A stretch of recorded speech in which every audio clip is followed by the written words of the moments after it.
This latest Zelda adventure will appeal to core gamers and all gamers, just like every previous version. The reason, I believe, is that it meets the standards we set for all software we develop. We call these standards the 4 I's. First, is it truly innovative? Something different from what has come before? Second, is it intuitive? Does control of the game and the direction of gameplay seem natural? Third, is it inviting? Do you want to spend time in this world?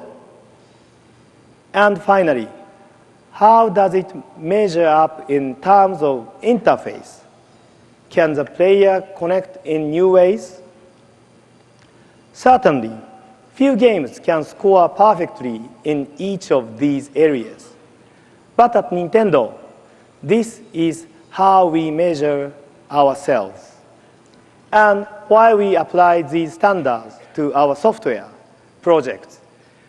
There is also an obvious hardware example, Nintendo DS. It was designed to demonstrate both innovation and new forms of interface to be both intuitive and inviting. So far, people seem to have decided that it does all of that. As of today, we have shipped 4 million DS systems to Japan and North America in just 16 weeks since launch, and those numbers do not include Europe, where Nintendo DS begins selling tomorrow. I know that you are all familiar with the novel aspect of DS gameplay, incorporating to the 2 screens, the touch screen, and the microphone. What you may not have much knowledge of yet is wireless gameplay. We are now finishing up a game, Mario Kart, that will allow 8 players to compete simultaneously. Yes, gamers already know that Mario Kart is fun.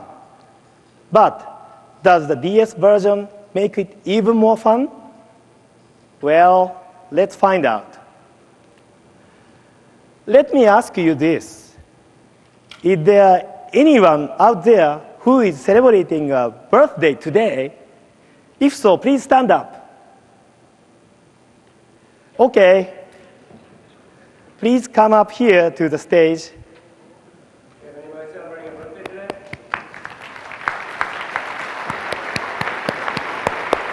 And in fact, if your birthday is any day this week, please stand up. I will need 6 of you to come up here and join me. Come on, don't be shy.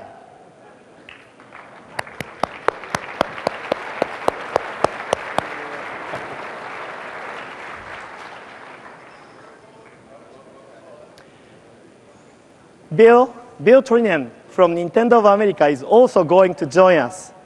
And we will form a test group for wireless Mario Kart on Nintendo DS. Let's go ahead and spread out a little bit on stage so that you guys don't do having individuals in the race, you don't get into a fight here. On the screen above us, you see Will Bill's car. I hope trading mine, right, Bill?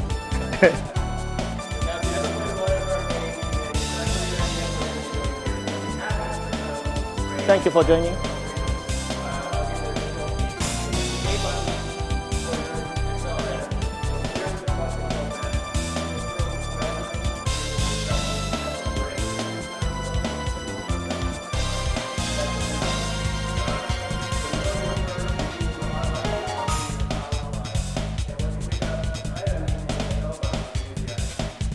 Okay, let's start.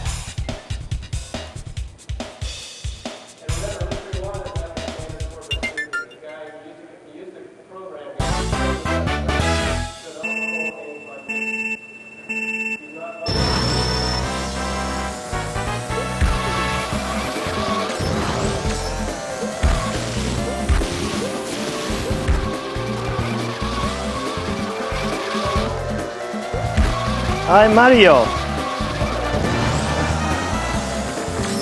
I'm not good player. No!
Yeah, unfortunately, I'm very bad. Final round.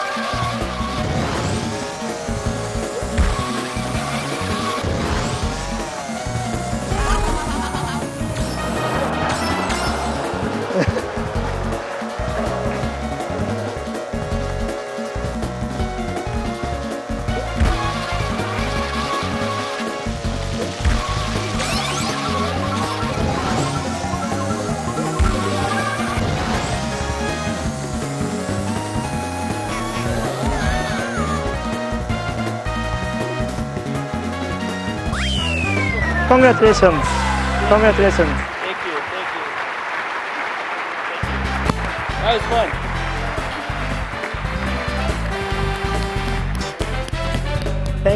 Thank you very much for joining us. Thank you. Thank you very much. Thank you very much. Very much. Thank you. Thank you for joining us.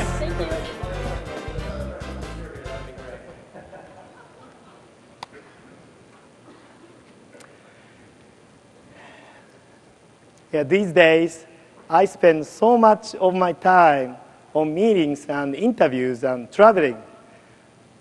I sometimes forget how much fun have playing games. I like that. Well, this demonstration of wireless Mario Kart brings us up to the present moment. This is a product that we will bring to the market later this year. But I would like to spend the rest of my time today on what is perhaps the next logical question. Where does Nintendo go from here? Let me try to explain it first with an image. In the universe of interactive entertainment, there is a planet we call video games. It is the one we know best, but it is only one. Also, in our universe are other planets which entertain, but in different ways from current games. It is this part of the universe we are anxious to explore. So, this idea creates the dual passion of Nintendo. On one hand, we work every day to make what we describe as video games better. We want to give players what they want. But at the same time, we are intent on finding out what else we can use to entertain. Our second goal is to show players something new, something they may not even know they want. You already are familiar with a good example of this philosophy. It's Pokemon. At its core, Pokemon is a wonderful role-playing game, but it is also much more. Players collect and trade Pokemon may be the same way you once collected and traded bottle caps or baseball cards. Pokemon expanded RPGs to places they hadn't gone before. Another example was our decision to put PictoChat into the DS. It's not a game, not a competition, but a way for us to better understand how communicating wirelessly might also entertain. And PictoChat as a wireless function also represents just the latest step in something much larger for Nintendo. Excuse me. I want to announce today that following the groundbreaking work we have always done in connecting players, we will aggressively pursue Wi-Fi connections, beginning with Nintendo DS. The original Game Boy connected 2 players with a cable, then 4 players on Game Boy Advance. We put 4 control ports on your consoles and then made our controllers wireless. With Pokemon, Fire Red and Leaf Green, we packaged wireless adapters with the games. That introduced unfamiliar players over fairly large distances. This is all part of a unifying philosophy that continues with Nintendo DS. Every aspect of Nintendo DS is designed to be friendly to all audiences. Therefore, Wi-Fi should be easy for everyone too. Our goal is to make this process simple and seamless. Users shouldn't give a thought.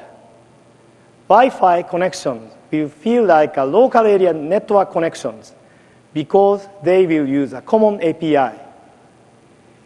We will let DS owners enjoy Wi-Fi without the difficulty of entering an SSID or a WebKey. And maybe most importantly, we will remove the most important consumer barrier because Nintendo's Wi-Fi connection will be free. As I said,